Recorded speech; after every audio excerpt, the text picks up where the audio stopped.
4 in a row, 4 Christmas number ones in a row, and the whole notion of the Christmas number one for me had died.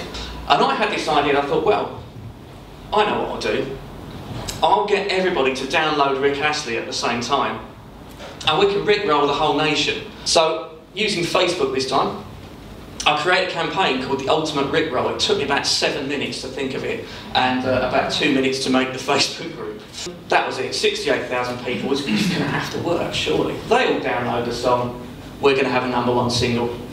So the charts came around, and unfortunately for me, Alexandra Burke that year from X Factor broke all records at the time and crashed into number one. And Rick Astley got to number 73. Tail between legs, I went away and I thought I'm never ever going to do anything like that ever again. Well, that was the plan anyway, and then these two appeared on my screen later on that year. So I created another Facebook group that evening, and I called it Rage Against the Machine for Christmas number one. And this is where kind of the learnings for me came in. One thing I learned was that if you buy more than 3 downloads in a row, everything else gets annulled. Any campaign I get involved with, especially in social media, I learn the rules. What can you get away with on Facebook? What can't you get away with on Facebook? What can you do on YouTube? What can't you do? And that's something which the Rick Astley campaign really helped me to do. Anyone in a Facebook group at all? Lots of nods, which is brilliant. Well, Facebook groups were, as Lewis will tell you, I had a fascination with them, where I was creating them left, right and centre for quite a long time. But one other thing I discovered was that Facebook groups always had admins, people in charge, people that could message, in those days, every single member in their inbox by one click. And I thought that was a great idea for marketing. Don't know how I was going to use it, but I thought that's a really good idea somehow. And on Google, I discovered that I could find groups where their admins had unmistakably been removed from the group, or they'd left Facebook. Which basically means there was groups out there with thousands of people in that had no admin, no one was in charge. I also discovered a way of getting into the group and becoming the new boss. Now, anyway, after about 600 of these groups that I found and joined, I worked out that I had about 500,000 people in all of my groups that I found. And bear in mind, these groups weren't just, I don't know, just music-based or social media. They were pretty much everything. So I found the Nirvana fan group, which I'm in charge of still to this day. It had nearly 2,500 fans. London cabbies, if there's any cabbies, I'm your admin. I've never driven a cab in my life, but 1,000 fans. All of these people, and bear in mind, if you times that by a few hundred, these are all the people I suddenly could send an inbox message to, with perhaps a campaign that I might be brewing up. It's no good unless you've got great PR and you can send the message out and get them to do something. It's Essex University's own radio station, and I happen to know one of the DJs there. And I rang him up and said, can I come on your radio show at about 5 o'clock and talk about my campaign? Yeah, no problem. Yeah, well, you get about 10 listeners a day, so you're more than welcome to come on. I actually went to all these groups and I spent a good 2 days solid messaging every single one of these groups to say, I'm going to be on this radio station, here's the link, and this is the time I want you to go on and listen. They went from approximately 10 to 100 listeners to 14,000 when I went on. And what I then asked them to do is they had a little sort of chat box. And I said, on that chat box, can you go and say something? Anything, I don't care what you say, just go and say hello.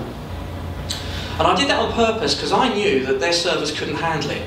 And suddenly, part of Essex University's servers had gone. Only one minor server had, but I managed to get away with telling local press that the entire lot had gone down, which they found really interesting. I got on Sky News, and it was like a snowball that I created from fake snow. Well, that's a strange analogy, but that's the only way I can come out with how the whole campaign started. Radio 5 Live wanted a quick chat. So what I decided to do was I sounded angry. I made myself sound really, really furious and angry on the phone, live on Radio 5. And I finished by going, yeah, do you know what I think about Simon Cowell? Yeah? Do you know what I really think of him? I'll tell you what I think of him. I think he's an absolute... And I cut myself off. But I did that on purpose because I thought, hang on, people listening in are going to think I've been cut off, so it's going to be very Sex Pistols-ish, very Bill Grundy. I'm this real rebellious guy, and hopefully, you know, people are going to come, more people are going to come and find me. Simon Cowell had heard of this broadcast, he'd heard what was going on, and he was furious. He really was angry. Then the Daily Mirror put that as a headline the following morning.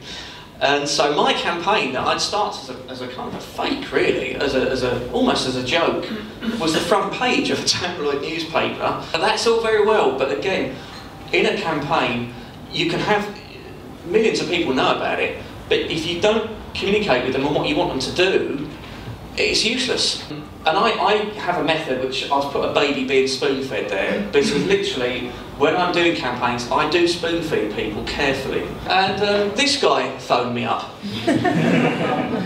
And, oh, okay, hi John, it's Simon Cowell here. Oh. Now remember I said about learning the rules? And I can't stress that enough. Learn them so you can bend them just enough before they snap. It's kind of the way I do things. And I found out that with the charts, if you had the same artist and title, it counted towards the same count. And I realised that Rage Against the Machine had done a very obscure live version on an album, which not many people had. So with 3 hours left, I changed all the logos of the group, I changed everything. And I said, right, you've all bought it once, here you go and buy this one again, it'll cost you less than £1. And, well, you might as well, because you've all bought it already, go on, only cost you £1, if anything. And so they did. X Factor did 450,000. However, we did 502,672, which you'll notice is about 48,000 more. So essentially, if we hadn't have done our little trick at the very, very end of the chart, we would have actually lost it, potentially. We could have just been beaten. So what do I think it works? Well, just a couple of sort of pointers, I suppose, really. The first one I put is gain the troops and keep them. Make your voice heard somehow.